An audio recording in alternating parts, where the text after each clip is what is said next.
ওই নদীর ওপরে আমরা সংসার চালাই, গাঙে দুটো বাগদা মারি, আয় তো নেই আমাদের দেশে। রাতেও টানি, দিনে মানেও টানি আমরা যা। ওই দিনে 100 টাকা হয় না 200 টাকা, এইরকম গৃহবাস চালাতে হয় আমাদের। সুন্দরবনে জন্মানো মানেই কষ্ট। যতটা সুন্দর এখানকার প্রাকৃতিক সৌন্দর্য, ঠিক ততটাই কষ্টে এখানকার মানুষদের জীবন, বিশেষ করে এখানকার মেয়েদের। কারণ আয়লার পর এইসব অঞ্চলের বেশিরভাগ পুরুষেরা কাজের জন্য বাইরে চলে গেছে। মেয়েরা সাধারণত বাচ্চাদেরকে নিয়ে একাই থাকে।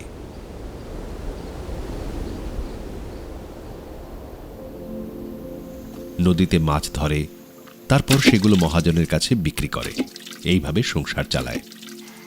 আর আরেকটা খুব ইন্টারেস্টিং জিনিস হচ্ছে, আয়লার আগে এখানে একটা গরিব বড়লোক এই একটা ক্লাস ডিভাইড ছিল। এবার এই ক্লাস ডিভাইডটা আয়লার পরে মানে এখানে সবাই একই।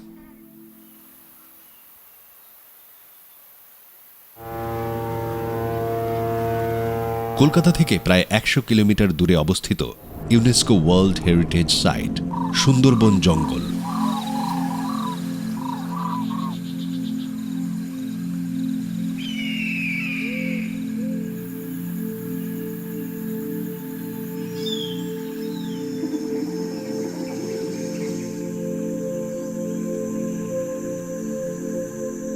বিশ্বের সবথেকে বড় জঙ্গলগুলির মধ্যে সুন্দরবনের জঙ্গল অন্যতম।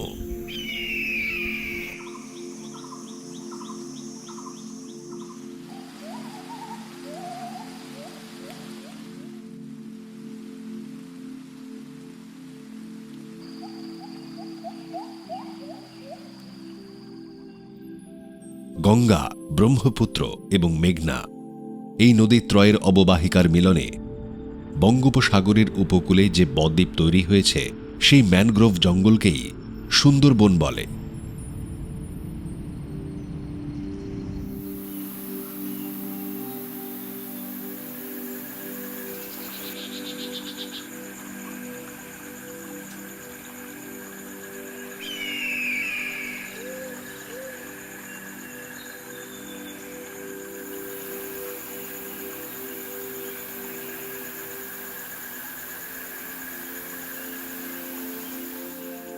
জঙ্গলের প্রায় 600 বর্গ কিলোমিটার অঞ্চল বাংলাদেশে এবং 400 বর্গ কিলোমিটার অঞ্চল পশ্চিমবঙ্গের মধ্যে পড়ে।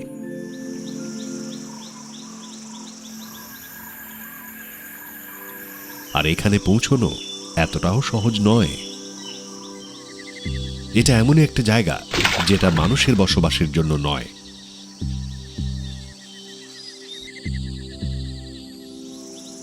তবুও 102টি দ্বীপে ছড়িয়ে থাকা সুন্দরবনে প্রায় 54টি দ্বীপে 50 লক্ষেরও বেশি মানুষ বসবাস করে।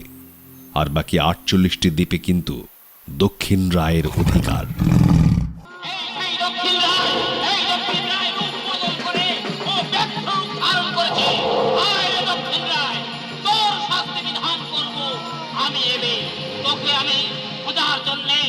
সমস্ত জঙ্গল তন্ন তন্ন করে অন্বেষণ করেছি, আর তুই বাঘের রূপ ধারণ করেছি।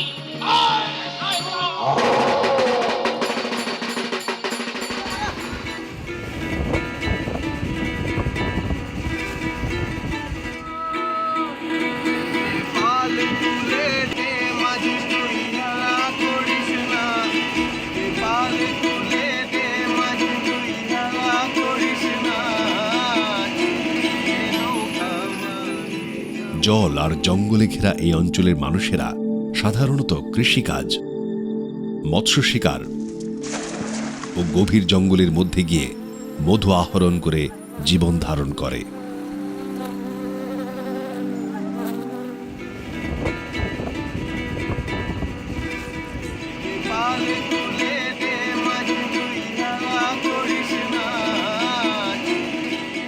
এখানে যারাই বসবাস করে তারা সবাই খুব কষ্ট করে বসবাস করে, সে মানুষই হোক বা পশু। এখানে খাবারের অভাব রয়েছে খুবই, রয়েছে সুনির্দিষ্ট কাজের অভাব। মোটামুটিভাবে নদীর উপরে নির্ভরশীল হয়ে এখানকার মানুষের বেঁচে থাকা। আর নদী মানেই মাছ ধরা। তবে এখানকার মানুষের মাছ ধরা কিন্তু অনেকটাই কঠিন আর ভয়েরও কারণ। এমনি সাধারণ নদীতে গিয়ে মাছ ধরার যে রিস্ক রয়েছে সেগুলো তো এখানেও রয়েছে, তার ওপরে যে ভয়টা রয়েছে সেটা হলো বাঘের ভয়, দ্য রয়্যাল বেঙ্গল টাইগার। মাছ ধরাটা এখানকার মানুষের প্রধান জীবিকা তো বটেই, এই অঞ্চলের অর্থনীতির মেরুদণ্ডও বটে। সুন্দরবনে ১৭২ ধরনের মাছের প্রজাতি এবং ৪৪টি কাঁকড়ার প্রজাতির দেখা মেলে।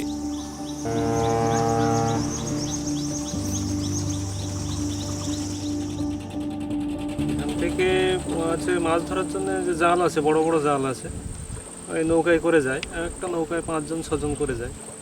নৌকাতে গিয়ে ওই চারা ধরতে হয় জঙ্গলের ভিতরে, পয়সা মাছ দিয়ে চারা ধরে ওই বড়শিতে গেঁথে দিতে হয়। এখান থেকে প্রায় অনেক দূর করে যাইতে হয়, বড়শি দিতে দিতে যাইতে হয়, দোন ফেলাতে। এবার আপনার যখন জোয়ার হয়ে যায়, মানে নদীতে জল ফুল হয়ে যায়, তখন এই নদীর মধ্যে অনেকগুলো বড় নদীর থেকে ছোট শাখা নদী ঢুকে গেছে জঙ্গলের ভিতরে। সেই শাখা নদীর মুখে ওই জালটা পেতে দেয়, শাখা নদীর 2 সাইড কভার করে জালটা পেতে দেয়। সেখান থেকে আবার ভাটা লাগলে তুলতে হয়, দোন তুলে আসতে হয়। আর যখন ওটা আস্তে আস্তে জল নিচে নেমে যায়, ভাটা লেগে যায়, তখন জঙ্গলের ভিতরের যে শাখা নদীগুলো ওগুলো শুকিয়ে যায়, তখন ওই মাছগুলো জালে আটকা পড়ে যায়। আর সেখান থেকে ওর ভিতর থেকে ধরে নেয় হাতে করে। তা আপনার দেখা যাচ্ছে একটা নৌকায় 4 জন কাঁকড়া মারতে যাচ্ছে, সেখানে আপনার আয় হচ্ছে দেখা যাচ্ছে 10,000 কি 15,000 টাকা এরকমই আয় হচ্ছে। এবার মাথা পিছু আপনার ভাগ করলে তখন 3,000 কি 4,000 টাকা করে এরকমই পড়ে। আর সেক্ষেত্রে আপনার মাসে 15 দিন কাজ হয়, এরকম 15 দিন কি 18 দিন এরকম কাজ হয়।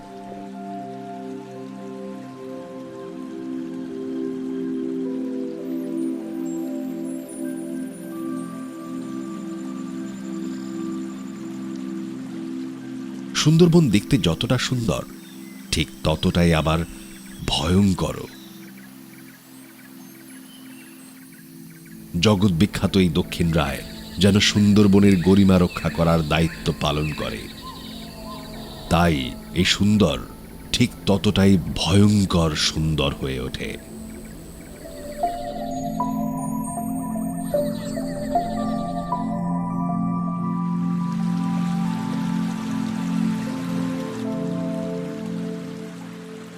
আমি মধু, কাঁকড়া, মাছ প্রত্যেক জিনিসে মানে জঙ্গলে প্রায় পড়ে থাকতাম। আয়লার পর থেকে আর যাবো না বলে চিন্তা ভাবনা করি, কিন্তু পেট মানে না, পেটের জ্বালায় যেতে হয়। বাঘের খপ্পরে পড়ে এলাম তো মধুর এতে। বাঘের আমার নিজস্ব লোক 2 লোক ধরা পড়ে গেছে, তাড়িয়ে নিলাম তো আমার আগে। জঙ্গলের ভিতরে গিয়ে জল খাল মতন আছে, ঠিক আছে, ছোটো ছোটো, এবার ওই যায় খোয়া হয়। এবার 2-1 সময় কী হয়, যখন ওই কাঁকড়াটা বেশি ধরতেছে তখন ওই দিকেই মনটা থাকে, বাঘ স্টেজ কিন্তু সেদিকে মন থাকে। চলে গিয়ে সোজা পুক পশ্চিমে একটা খাল আছে, সেই খালে এবার খালে যাওয়ার পর এবার প্রথমে আমরা দিয়ে যাচ্ছি, যখন একটা গাছ এইভাবে পড়ে আছে, একদম আমাদের ওই ধার দিয়ে যেতে, ওই খালে একদম 2টো হাঁক মেরেছে এই করে, আর কি ধার। ও যখন আমার এখানে ধরেছে তখন আমার পা এমআই মানে ওই এখানতে মাংস নে এত দূর মনে তুলে নে এই শির এখানেই হলো। 10 ফুট লম্বা, হাইট তো করে এইরকম ও রাখা যায়, 300 থেকে 3.5 অব্দি 8 ঘন্টা লড়াই হতে। এবার নৌকায় আরেকজন ছিল, সে নিয়ে মাথা করতে করতে সে এখন মুখে বাড়ি মারুক যা মারুক মেরে মারলে ওই বাঘ লাভ মেরে গিয়ে ডাঙায় গিয়ে উঠল। দেখুন, একটা বাঘ ধরুন শহরের দিকে এসে খুব হচ্ছে, মানে উপরের দিকে চলে আসলো, সেক্ষেত্রে বা জালের খানা দিয়ে খুব হচ্ছে মানুষকে বিভ্রান্ত করছে, সেক্ষেত্রে ফরেস্টার থেকে খাঁচা দিয়ে তাকে ধরে নেওয়া হয়, এই গভীর জঙ্গলে ছেড়ে দেওয়া হয়। এর আগে সবসময় হচ্ছে ওপারে চলে যেত না, গিয়ে গরু, ছাগল এই ধরনের খুব সমস্যা করে দিত। জালটা দেওয়ার পরে এখন সেই ভয়টা নেই, কাছে পিঠে যারা থাকে। নদীর এই একদিকে জঙ্গল, যেখানে বাঘের বসবাস, আর অন্যদিকে গ্রাম, যেখানে মানুষের বসবাস। ভাটার সময় সাঁতরে বাঘেদের গ্রামে পৌঁছতে মাত্র 4 মিনিট সময় লাগে।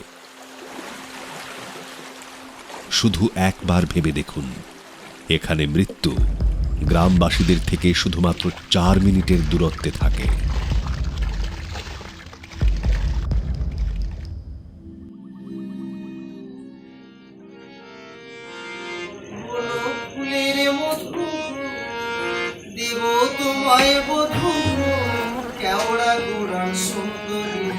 খালসি ফুলের মধুকে পৃথিবীর শ্রেষ্ঠ মধু হিসেবে বিবেচনা করা হয়।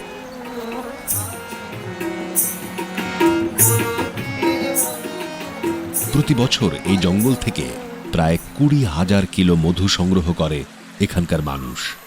আর জঙ্গল মানেই কিন্তু সেই পাহারাদার বাঘ।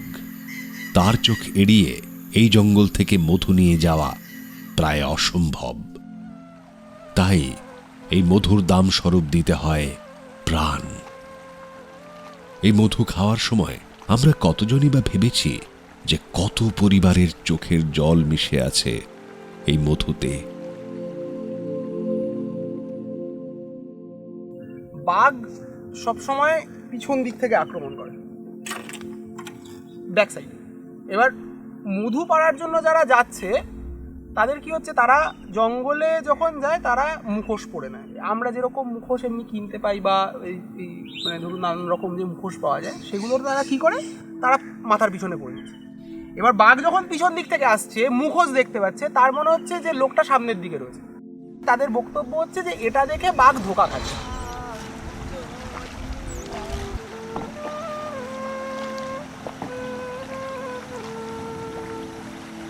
মধু সংগ্রহ করা মানে বাঘ চেষ্টা করে আর কিছু।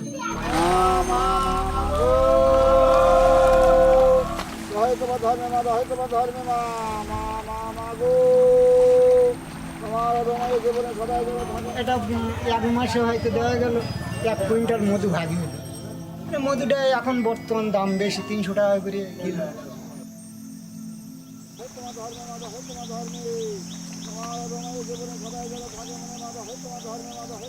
প্রতিদিন এমনি মহলে যখন যাওয়া হয় তখন একটা হয়তো দেওয়া গেল 1-1.5 কুইন্টালও পালাম, আবার 1 কুইন্টাল পালাম। আবার দেখা যায় সারাদিন ছাটাতে কোনো কিছু হলো না।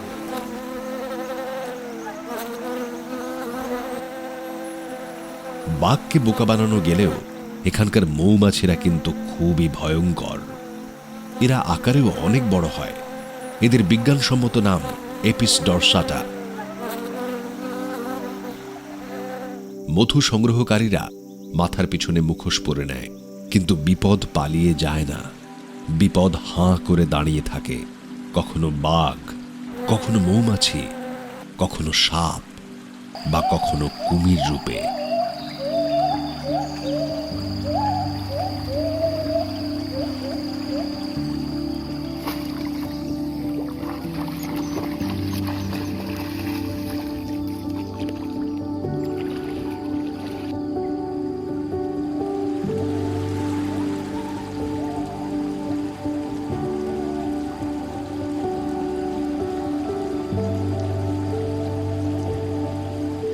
সুন্দরবনের মানুষের পুরো জীবনটাই টাইড আর টাইগারের মধ্যেই সীমাবদ্ধ। নদীর জোয়ার ভাটাই ঠিক করে দেয় সেদিন তাদের কোন কাজটা হবে আর কোন কাজটা হবে না। কখন খাবো কখন খেলে, এই ভাটা লেগে চলতে যাবো, গিয়ে জাল টানবো, টেনে বাগদা যাওয়াবো, তারপর বাঁচবো, তারপর ব্যাপারীর দেবো, তারপর তোমার পয়সা দেবে ব্যাপারী, আর সেই নিয়ে এসে বাচ্চাটা মুখে দেবো।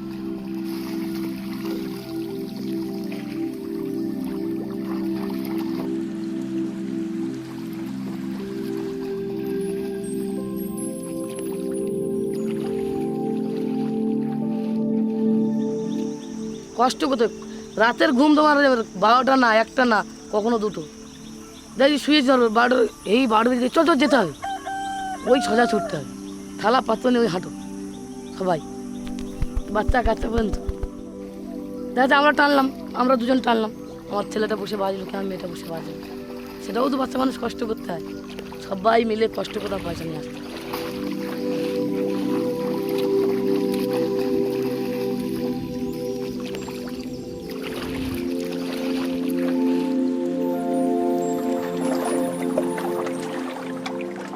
এখানকার মেয়েরা ঘর গৃহস্থালী কাজের পাশাপাশি বাড়তি আয়ের জন্য নদীতে 7-8 ঘন্টা জাল টেনে চিংড়ির পোনা, কাঁকড়া ও চুনো মাছ ধরে বিক্রি করে। যে মেয়েরা নদীতে মাছ মারে না, তাদের সারাদিনের রোজ হয় অনেক সময় 50 টাকা হয়, অনেক সময় 20 টাকা হয়, অনেক সময় 100 টাকা হয়। এই রোজ নিয়ে তাদের আমাদের গ্রামের মেয়েদের বা ফ্যামিলি সেইভাবেই চলছে। যেদিন দেখাচ্ছে 1000 বাগদা 150 টাকা হয়। এবার তুমি দোকানে গেলে তোমার 200 টাকা ব্যয়, তাহলে 150 টাকার মধ্যে জমাবে কত, খাবে কত, আর রাখবো কত? সারা দিনে 80 থেকে 100 টাকা আয়ের পাশাপাশি উপরি লাভ হয় বিভিন্ন রকম রোগ। সারা দিন নোনা জলে জাল টেনে এখানকার মেয়েদের বিভিন্ন রকমের শারীরিক সমস্যা হয় প্রতিনিয়ত। আর এই সমস্যা থেকে বাঁচার উপায় জানা নেই এখানকার মেয়েদের। নোনা জল তো ভালো না, এমনিতে নদীতে পুড়িয়ে থাকলে একটা জলের ওপরে তো অসুবিধে হয় সবাই।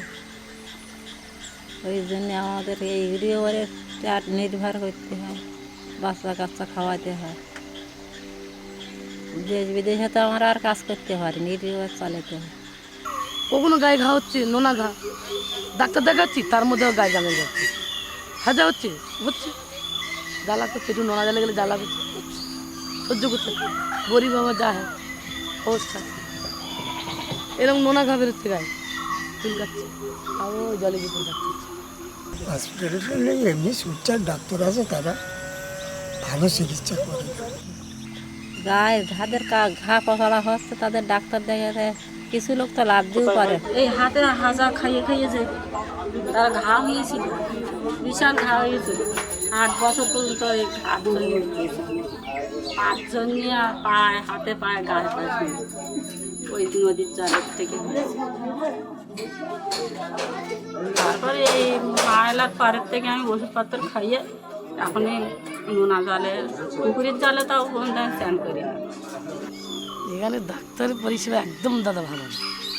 কী বলো তো, এখানে ওই সরকারি ডাক্তার চাওয়ার থেকে তার থেকে আমার এই হাতুড়ি ডাক্তার যে মোরা অনেক শান্তি, এইটাই বেটার। কারণ আমাদের এখানে পরিষেবাটা ভালো না। এখান থেকে নিজেদের রাস্তার পথে অনেক রোগী মারা যায়।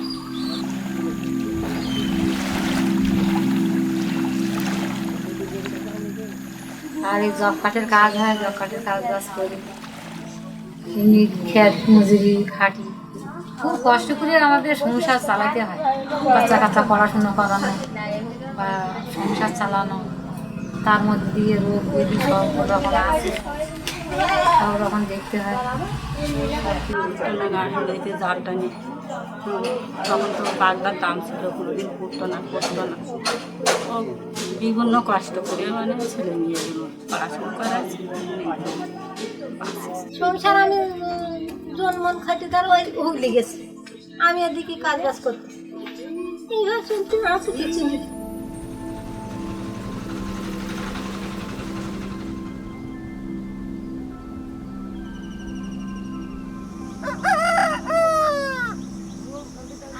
মধু সংগ্রহ করা ও মাছ ধরার পাশাপাশি এখানকার মানুষরা কৃষিকাজ ও পশুপালনও করে থাকে। কিন্তু এমনও নয় যে তাদের ব্যবসা হতে পারে, পুরোটাই নিজেদের ব্যবহারের জন্য।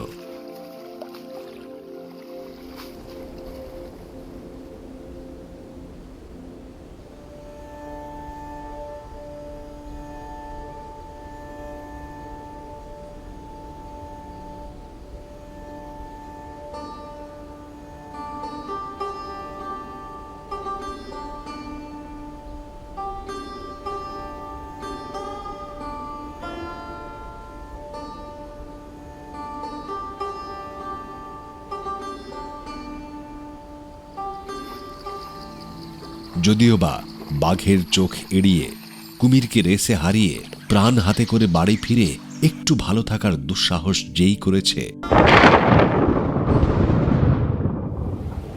ঠিক তখনই শুরু হয় প্রকৃতির চোখ রাঙানো।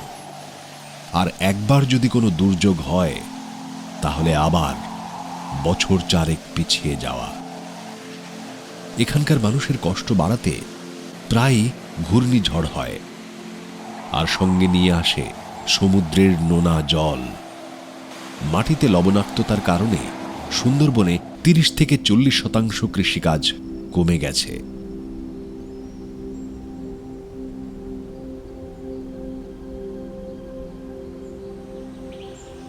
আইলার পরের থেকে আমাদের এখানে যে আইলায় জল উঠলো, ওঠার পরে আপনার মানে জমির চাষবাস সেরকম উপযুক্ত ছিল না 2-3 বছর। ধানও ভালো হয়নি, মানুষের তো অভাবের একটা টানাটানি পড়ে গেল। সেখান থেকে বাড়ির পুরুষেরা তারা মাছার তাগিদে তখন বাইরে চলে গেল, ব্যাঙ্গালোর, তামিলনাড়ু, গুজরাট এরকম দিকটায় আয় করতে বেরিয়ে গিয়েছে তারা। আর বাড়ির মেয়েরা থাকে, তারা বাড়িটা সংসারটা 2 পয়সা আয় করে দেয়। আর্থিক অবস্থা ভালো না, 3টে ছেলে মেয়ে, তো 2টো মেয়ে বিয়ে হয়ে গেছে আর 2টো মেয়ে বিয়ে গেছে, তো 2টো মাধ্যমিক পড়াচ্ছে। আর একটা ছেলে আছে বিয়ে 3rd ইয়ার করছে, 2nd ইয়ার করছে। বাবা খাটাখানি করে, ছেলেটাই 20 বছর বয়সে, 20 বছর বয়স, খুব খানি ব্যবহারে সংসার নেই। এবার বাবাটা খুব খাটাখানি করে সংসার চালায়, বাবা বাড়িতে নিয়ে ঘুরে নিয়েছে। এবছর যে পরিস্থিতি, এবছর ধান চালিয়ে দুবার ধান ফেলাইছি, দুবার বন্যে সব ডুবে দিয়েছে। দেওয়ার পরে আবার কিছু কিছু লোক ওই রোয়া ছাড়া করেছে, কিছু কিছু লোক করিনি।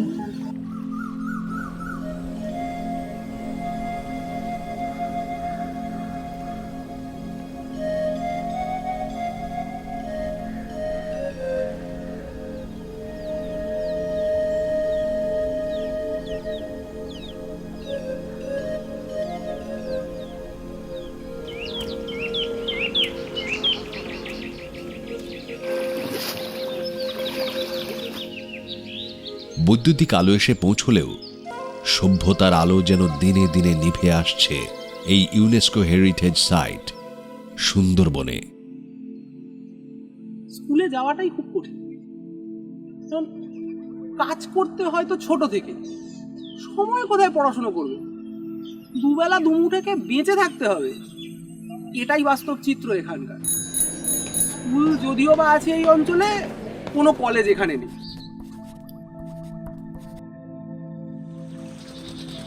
সারা বছর ধরে সুন্দরবনে দেশি বিদেশি প্রচুর মানুষ আসে ঘুরতে, এই অপরূপ সৌন্দর্যে মুগ্ধ হতে। এই অপরূপ সৌন্দর্যের মধ্যখানে কত যে দুঃখ গাথা লুকিয়ে আছে, সে কথা খুব কম লোকই জানে। অনেক টুরিস্ট আসে বাঘ দেখার জন্য, আর আমরা তখন কি মনে করি, ওনারা দেখুক, আমাদের চোখে যেন কোনোদিন না পড়ে। তবু আমরা মাকে স্মরণ করি।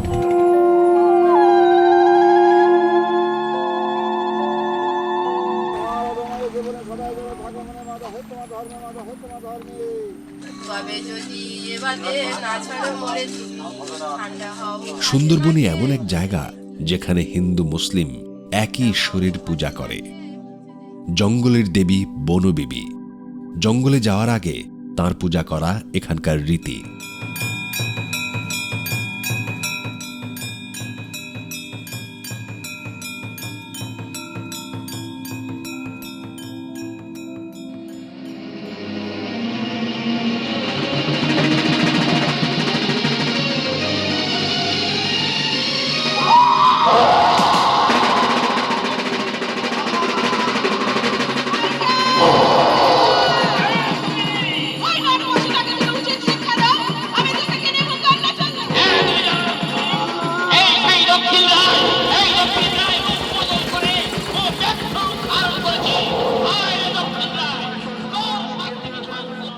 সুন্দরবনের মানুষ সেই রীতিকে প্রজন্মের পর প্রজন্ম ধরে পালন করে আসছে।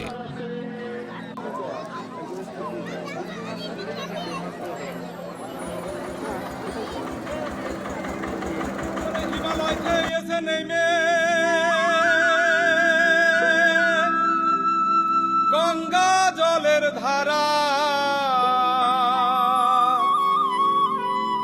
দেশ দেশ হতে তীর্থযাত্রী প্রণমী আত্মহারা।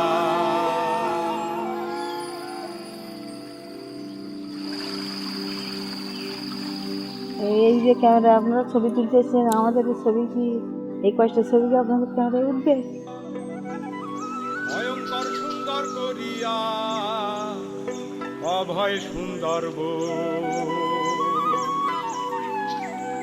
মনোমুগ্ধকর দৃশ্যের মাঝে অসহায়তা এবং অন্তহীন বাধ্যবাধকতার এমন সংমিশ্রণ খুব কমই কোথাও দেখা যায়।